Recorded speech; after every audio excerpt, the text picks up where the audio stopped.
Nick Cannon Mornings on Power 106. We going all the way in. It's time for those up close and personal conversations. Yes, close conversations with people that I admire, that I feel like are making moves, true fixtures, and this dude is all of those. Goes by the name of Jidenna.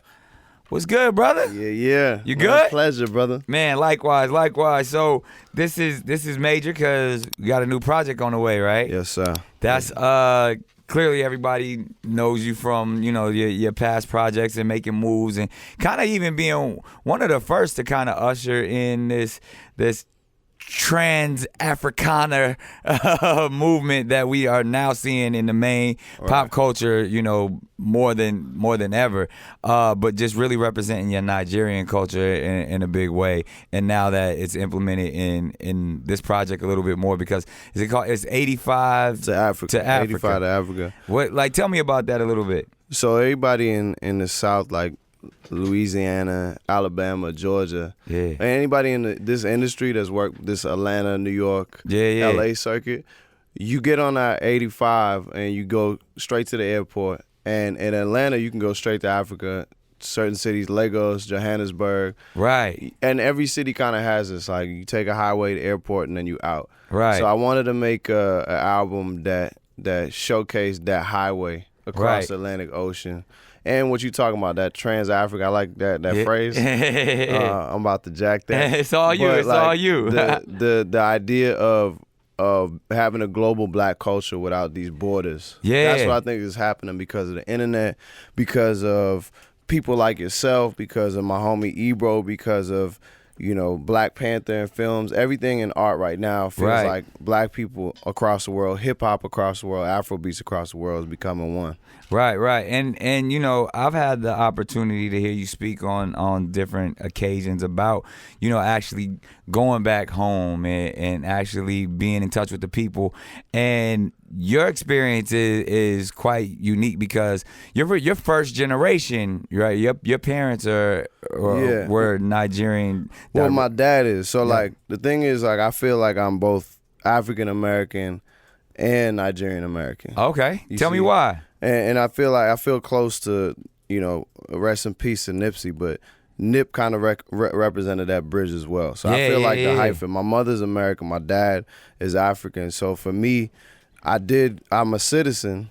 Right. And you could tell Trump that for the record. And then, but I grew up in Nigeria till I was 6. Wow. Came over to the States, grew up in Boston, Brooklyn, and went to school in the Bay. Right. So by the age of 18, I lived in 2 continents, 2 coasts in the U.S. And I feel like I am literally right in the middle of the two. Yeah. But because I'm U.S. based, because I grew up here, I feel close to Black American culture, but I never left that perspective of being an African. Okay, man, that's powerful, man. And like you said, being able to be unapologetically African right now, and the diaspora, as we call it, as someone who really can translate and speak, to both. I've actually had the opportunity, and this is interesting to me to go to Africa and visit different countries. And what I've noticed about that, and I had this conversation with many individuals, is that when you go over there, it's more people don't really classify themselves as African. Mm-hmm. You know what I mean? And it's interesting that even the word Africa is a European word. Right. But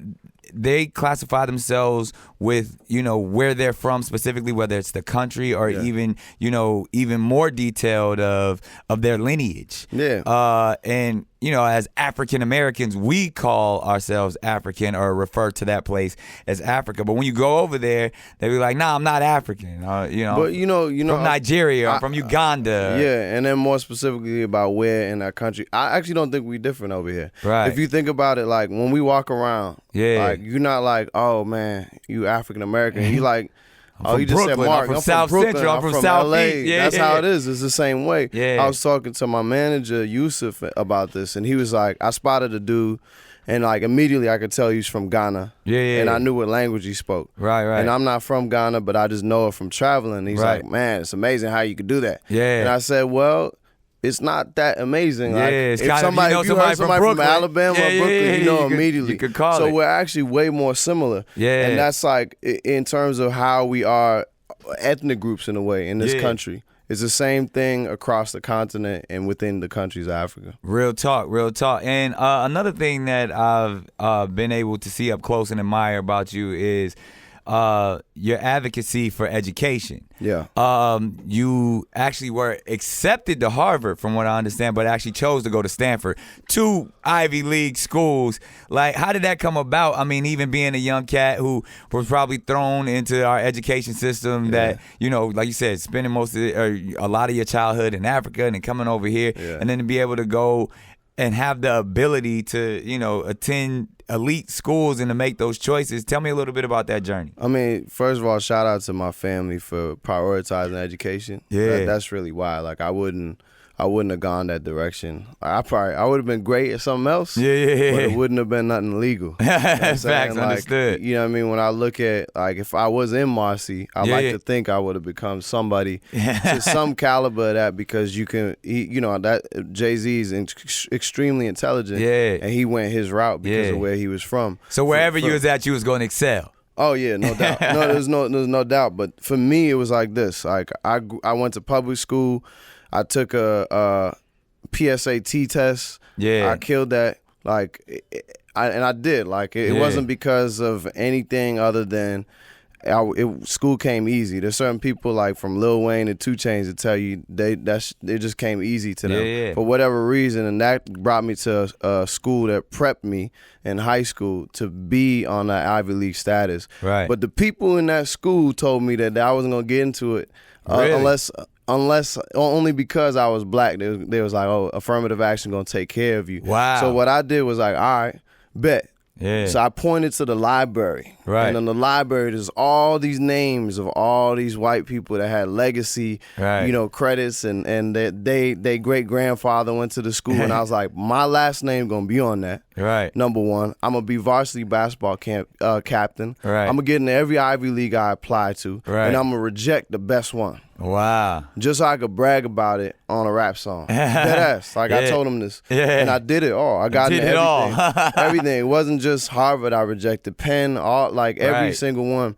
And it was because I wanted to have a different story. Right. It wasn't even about school. To me, school is one thing. I don't think it doesn't mean you're more intelligent. There's people I know who are plumbers. There's people I know are plumbers that know more than people that I went to school with. Yeah. So, but for me, it was more a battle against these people because I'm competitive. So, Right. So that's kind of how my journey started. Yeah, and intelligence is measured based off of the infrastructure that they create. Exactly. And a lot of times, you know, we have issues with even like a lot of the public schooling because they base all of these criterias and even it's rigged. medication and stuff based off of these standardized testings, which, you know, even from the school to prison pipeline, you know, they know by the time you take a test in the 4th grade how many prisons to build in the future. So it just shows that the system is definitely designed against us. But and I've seen you excel and kind of speak on this in so many different ways of just saying, like, it's not really about based off of where you come from necessarily to where you have to end up.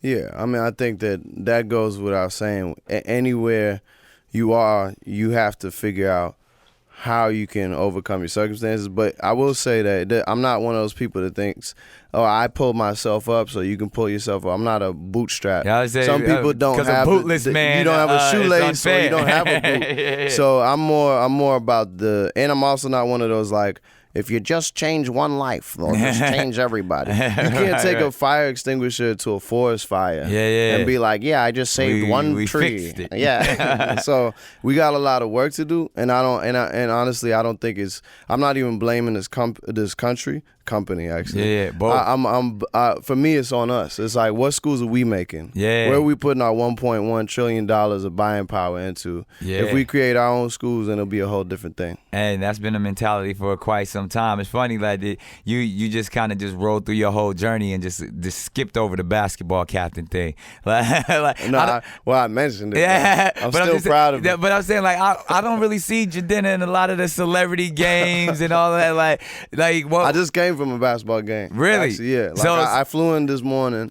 a couple hours ago, and last night I left New York. I was at the Nike headquarters. Okay. Balling. I haven't done the celebrity basketball game. Because it's interesting because every artist claims that they can hoop. And then they don't show up? Yeah, or just, I mean. You know who scared me? Jesse Williams. He was like, he tore his ACL? I was at that game. Oh, Lord. Like, he scared me. He's like, don't do it. Yeah. Do not do it. And I was like, damn. And he was in the middle of Grey's Anatomy when he tore, and he was playing. So I was like, that's when I get out there, like, especially now I'm at an age, like, I ain't got nothing to prove to y'all. Like, I done done 4 basketball movies. I can't play basketball. You're good. I could act like I could play basketball really well. So the thing is, you get in there and like you're like, I'm not gonna play hard. I'm good. I ain't 18 anymore. Yeah. And then you get out there and you start balling. Be going so that's hard. why I'm worried. Like I know myself. Look, I just talked about bragging about all these schools. Yeah. Like, if I get out there, I'm gonna go in. You ready to hoop? And I know it's not worth my career. Yeah. It ain't worth my live show. That's why, honestly, once Jesse Williams told me that, and I replayed that on YouTube like 20 times. I was like, nah, it's serious. I'm not gonna do that. I'll play some pickup games. The only cats that I see out here who can really hoop from my, I've been doing this for a long time. Cole can hoop. Cole can hoop. Chris Brown can hoop. I guess Quavo can hoop. Quavo shocks me with his shot. It goes in. I don't get it. I never expected, bro. But like that dude could actually ball. Yeah, and then Kevin Hart. Kind of like I mean, he's challenged in many areas to where he shouldn't. He's not designed to play basketball, but he overcame his DNA. Yeah, but like his shot goes in. He's one of them little fast, little Muggsy Bogues, Spud Webb type of dudes. So he got faith. Yeah. He has a lot of heart. Yeah, but. It's interesting because every entertainer claims that they can play basketball. That's true. And I've been the one to be like, no, I can't play. I'm athletic. I'm not going to get out there and suck, but I'm not going to act like I only like to do things I'm really good at. Yeah. And apparently you're really good at it, so we want to see you out there. Look, let me say this. I was varsity captain of my high school. I didn't go to college. I tried to walk on to Stanford, and I walked right off. Really? And I was like, you know what? Y'all got it, cause that's a whole different thing, man. Yeah, they trying to make a career out of it. Yeah, I'm good. Like, and speaking of careers, when did you know that music was gonna be it for you? I mean, for me, it was a young age. Like, mainly because I grew up in a household that wasn't peaceful, you know what I'm saying? My parents fought every night. My neighbors, I just remember my neighbor getting slammed against the wall, thin apartment walls, and music was the way I could tune it out. Right. I was a quiet kid. I was a shy kid. Okay. So all I had was headphones. Right. Got in them headphones, I was like, oh, yeah.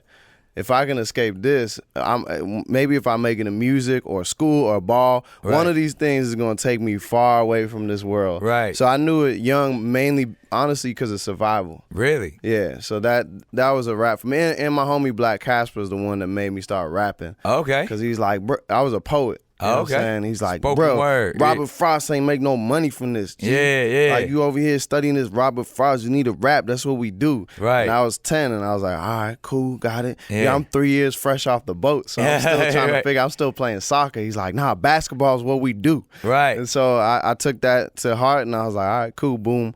And that was my career from then on. So, and speaking of your artistry, how would you define or classify your art or your music style? I don't have no fancy name, man. When you like a little kid, you like, I do Afro hop wave, R&B trapping, whatever. Right. For me, what I will say is I don't look at myself as a singer or a rapper. I'm just an artist right now.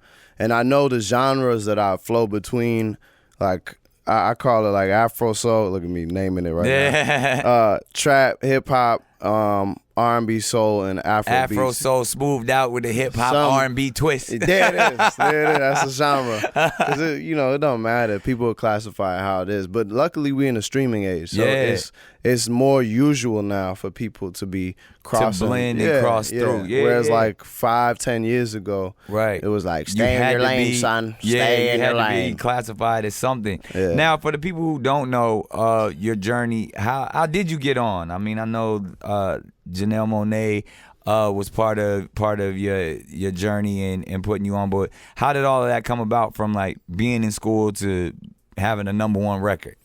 Man, I mean, so Janelle Monae, shout out to Janelle Monae and Wonderland because they really helped me get to the platform that I'm at. I actually brought Janelle out to Oakland when I was living there and brought her to a performance, and she performed before me for a show that I was putting on. Oh, wow. This is like way back, and like she already had way more buzz. I was just a little indie artist, but I was like, she seemed cool and quirky.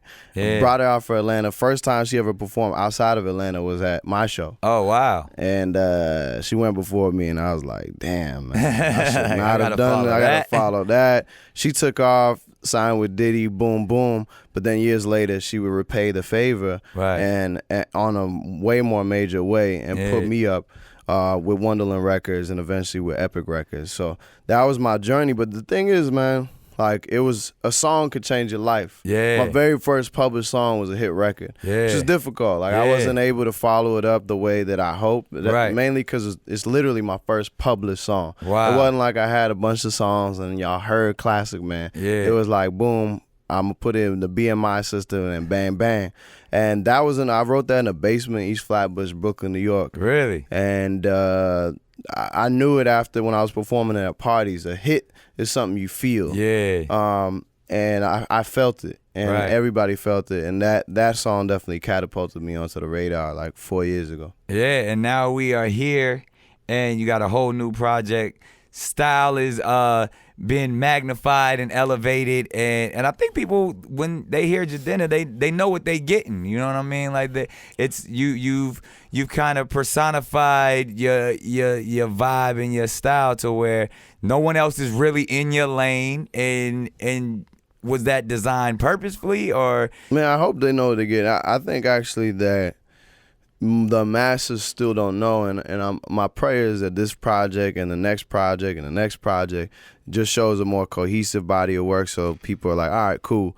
I get him outside of a record. Like I purposefully made this project more about the body of work, more about the sounds of it, new style, just so that they could see the rest of my wardrobe and see the different shades of me as an artist and as a man. Yeah. And so that's, I think now, after this project, people be like, okay, I get what he stands for. Yeah. It's not, I never really cared about like just being a bespoke guy or whatever, or like that's all I do. You know what I mean? I got Timbs in the closet too. I was about to say, you use your wardrobe as an analogy and you speak on being bespoke. Like you're definitely a stylish dude, and that comes through your music and even all your visuals and stuff.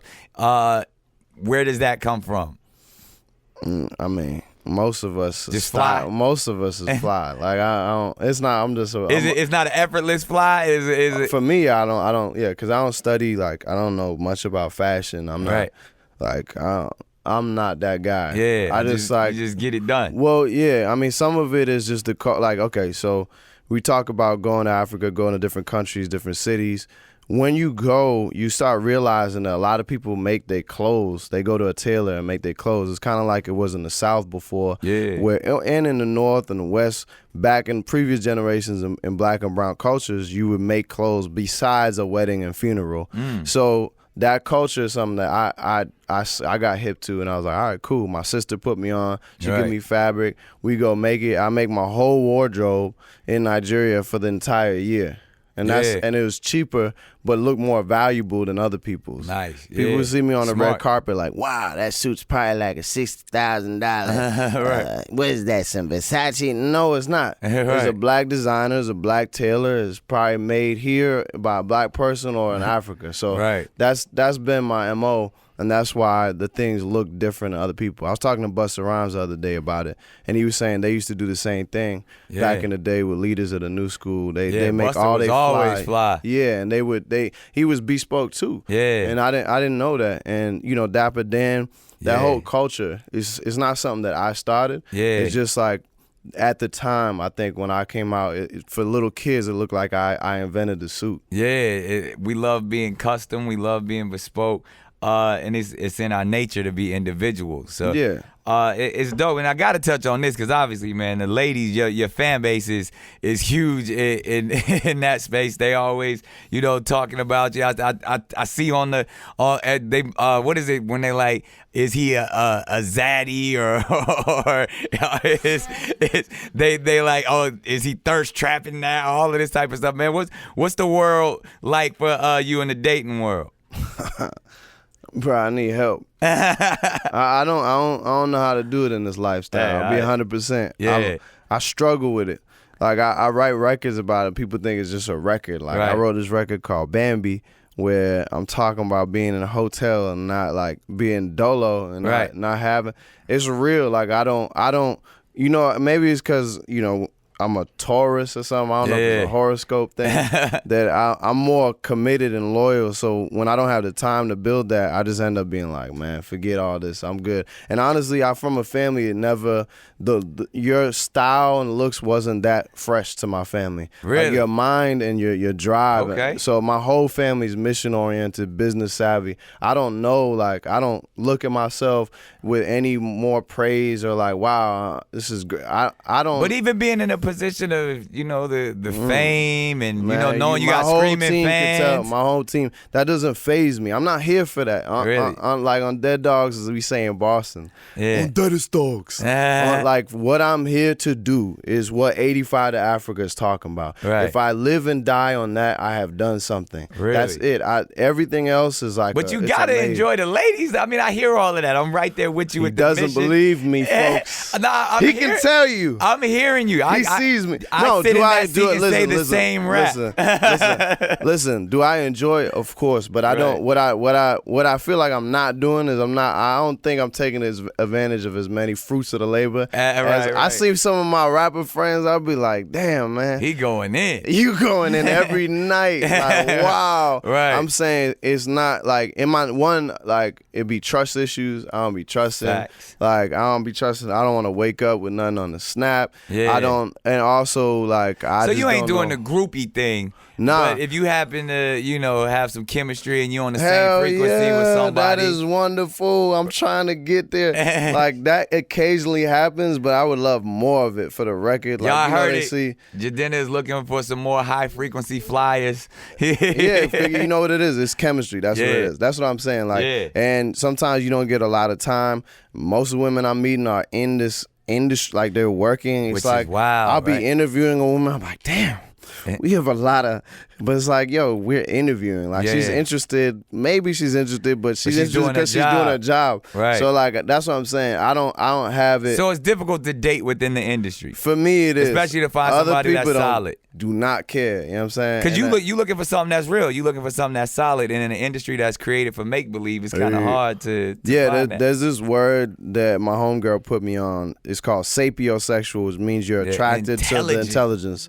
Yeah, look at you. I went to school too. I'm the same, man. But I didn't know that, and I was like, okay, that's what it is. Because that way you get that synergy, and then you're like, all right, cool. Because that's sometimes more important than other things. The shape, the face, all that. It can go. It lasts longer because your looks fade away. You know what I mean? But if you can actually tap into somebody who got some chemistry, and y'all operate on the same vibration, it actually go down. Not that I know, because I fail at relationships all the time. But I mean, we all do, man. I've claimed to be single for the rest of my life, so I'm one of those. Have you done the polyamorous thing?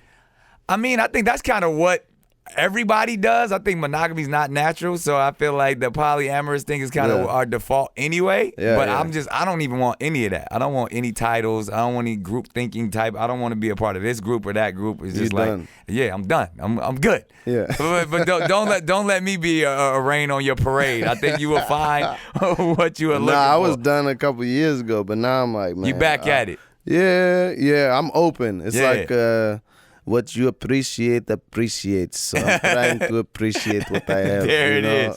You heard the words from Jidenna. Now, we seen online you were having a little fun. It looks like you got a new haircut, because the last thing we saw online, you had the long hair. Oh, there it is. Oh, okay. Yeah, I mean, it's still there. So you had it all out, and where did that video come from of you looking like Scar?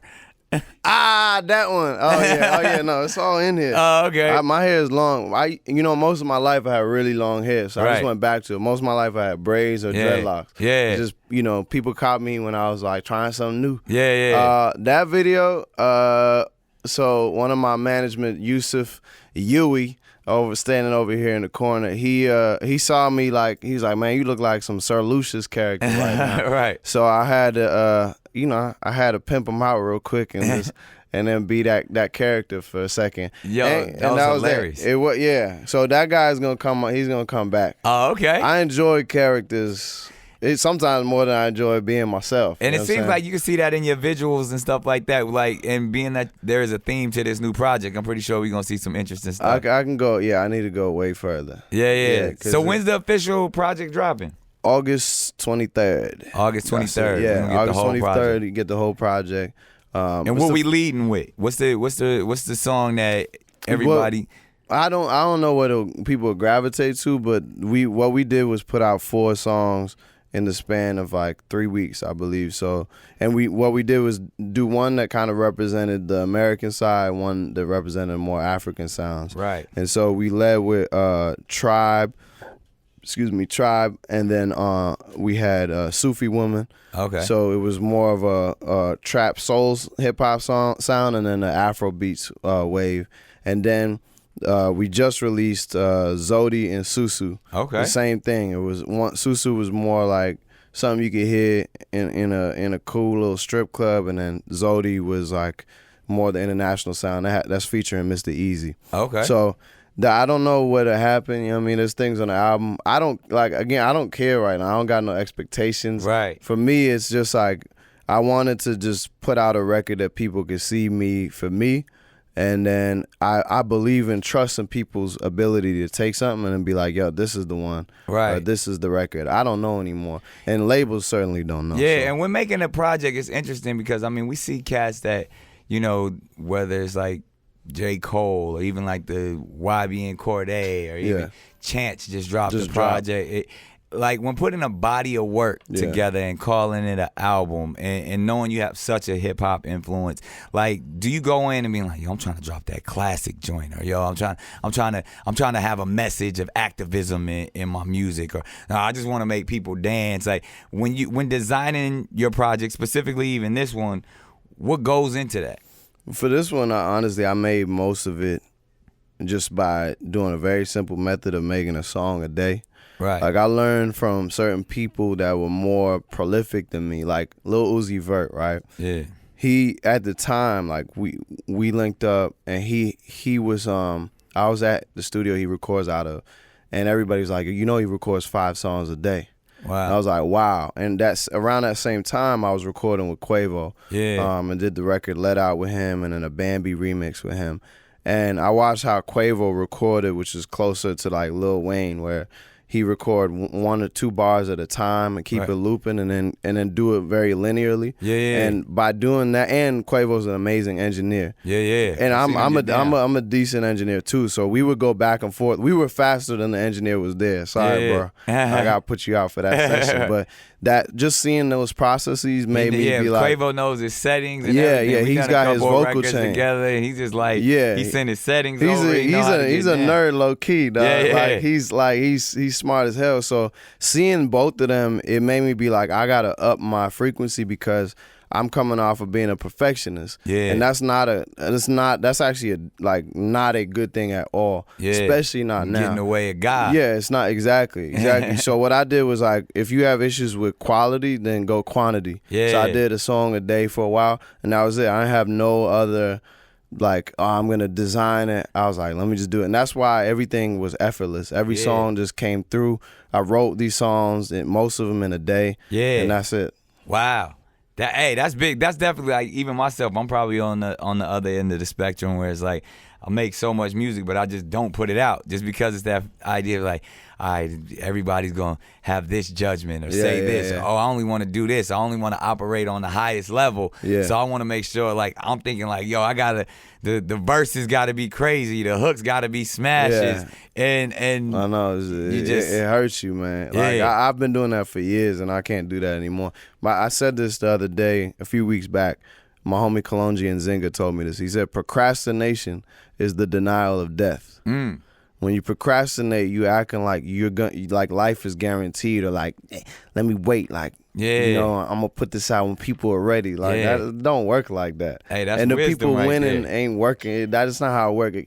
The consistency is queen and content is king. And so that's how you move your pieces on the chessboard. There and it is. Now I'm there. I'll always be in stock from here on out. I already did the next 2 albums. Wow. So that's the thing. Of course, you'll tweak them as you get closer to the date, but they in the pocket. Right. The next one is like a more Afro beats, Afro wave sound. Yeah. The one after that is more R&B soul. So it's like I have them in the queue because I don't want to do what I've been doing. There it is. Hey, that's wisdom right there. I receive it all the way. You've heard the words from Jidenna. It's been up close and personal conversation, but I can't let you get up out of here.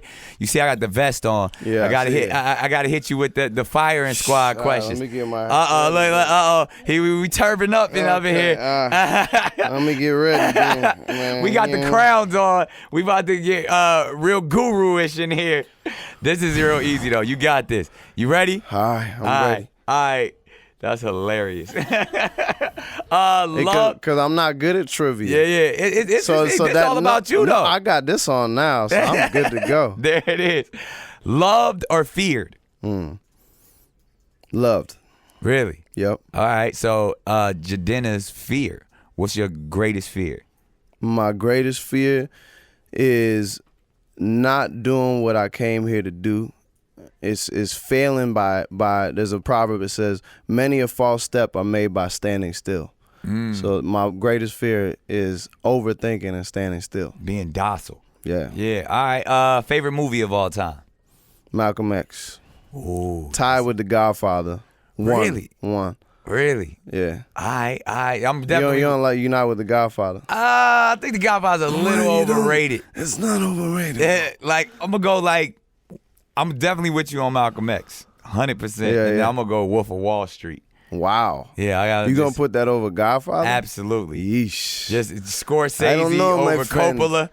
I don't know, I'm going there. 'Cause, like, The Godfather is great acting, long as shit. Yeah. But it is. But it's just like you got to be in that zone. Like how some people think like The Sopranos is the greatest television show ever. It's good. It's good. Yeah, but if you ain't, I like Breaking Bad more than Sopranos. Exactly. I need something else. Like I need something else. Like The Godfather is super slow in certain areas. Yeah. But I appreciate The Godfather. Definitely one of the greatest films ever made. But just mean, it's a different era. Yeah. So it's gonna be slower. Yeah, I mean, but even like if certain films that come out that still have that vibe, like even a Tarantino film moves slowly, but it's just like. Yeah, but the dialogue moves quick. That's the thing about Tarantino. Yeah. I mean, dude's a genius with his. Favorite restaurant? The last one that I remember eating at, which was Gannett in New York. It's an Ethiopian. Even all the restaurants here in LA, the little Ethiopian restaurants, that's one of my favorite. That's one of my favorite cuisines. I love it. Absolutely. I love the presentation. I love everything about it. I'm right there with you. All right. So, best piece of advice you've ever gotten? Wow, best piece of advice. I say the one I always say actually before I perform, Classic Man, because. This helped me not catch a felony in many situations I could, even though I don't look like it. OG taught me never dress like what you do. Classic man talk right there. Yeah. So he's like, all right, if you're gonna do what you don't let them know. Yeah, that's wise. Worst piece of advice you've ever gotten? Be yourself. Really? It doesn't make sense. It doesn't help you be yourself. Be yourself. You be like, People be like, that's the best piece of advice. It doesn't help me. Like when people are like, just be you. I'm like, it makes me feel like I'm not being. When was I not being? Well, in the industry where most people aren't themselves, there people tell them what to be, tell them how to move. I know it sounds good. Like I get the wisdom in it, but it's very difficult when somebody says that to me, because then I'm like, damn, like what am I? How am I not being myself? Even when I'm posing, I'm being myself because I'm fearful. Yeah. I'm terrified. It sounds good. But it doesn't help me. You know what I'm saying? It's like when if they're like, yo, Nick, you wilding right now. Like, just relax. Right. Thanks. Like, can you give me something else? Like, give me something else to like say it another way. That's really it. I don't like the delivery of it. Hey, that's deep. I right like there. the way the truth in it, but not the delivery. There it is. Most prized possession. It's not really a possession, but my family. Okay. I don't care. If I had a thing, it'd be my hard drives. Right, with all the content on it. Bro, that's the one Priceless. thing I'll fight for hard drives over anything else. Chain or anything, I don't care. I always tell people like, yo, if we get robbed, just make sure my laptop and my hard drive are good. Yo, because everything else I can replace. Yo, which is right. Yo, only that the hard drive is what I care about. Everything's good. Yeah, like on this day, I got movie scripts, songs, like business plans. Like this goes out the way. There's a lot of people. It's your brain. Yeah, facts. Real talk. So, all right, you on an island. Mm-hmm. You only can take 3 items. What you taking? I take my hard drives. Right. I'm gonna take because I don't know what grows on the island. Right. So I'm gonna take some a little kit, some seeds, and then some flour that's already ready. And then it has to be item. Could it be a human being? Yeah, you can take whatever. Then I'll take whatever woman you introduce me to that I have a connection with, so we can procreate. High frequency flyer. So we can procreate. That's really it. Hard drives, with the laptop. Yeah. Some herbals. Yeah. And then the essence. There it is. Biggest guilty pleasure. Biggest guilty pleasure. I don't really have many, but video games. Like, Are you a gamer? I'm a gamer. NBA 2K, FIFA. Okay. Yeah, I'll whoop anybody at it. All right. Favorite curse word. Favorite curse word? Can I say it? Yeah. Great. Probably I'm from Boston, so we just say motherfucker a lot. Yeah, it's just it just rolls off. It's simple. It's not nothing complex. Just motherfucker. There it is. Jidenna's top 5. What in what? You know what? That's interesting. I was gonna say top 5 hip hop artists. Oh, you I'm gonna just switching say just top 5 artists. Thank you, because that's what I actually care about that more. Yeah. These are the artists that influence me the most. Like out of all, as an artist and as a man, these are the ones. I say Bob Marley, Fela Kuti, Tupac Shakur. Okay. Those are the top 3. Wow. Then heavy 3. Yeah, like Prince. Okay. And then probably Nina Simone. Wow. You put all of them together and you got Jidenna. Oh yeah, y'all don't see that? Absolutely. And to wrap it up, because we got the turban talk going on right now. Best word that describes Jidenna. Wow. Best word that describes Jidenna is something I have to think about for a second, my friend. I would say swankadelic, baby. Oh, that sounds like the name of the next album. Yeah, Swankafornia. There it is, man. Hey, much continued success. It's been a close conversation with my guy Jidenna. Keep taking it to the top. Keep flying on that high frequency. Man, appreciate it. You too, brother. No doubt.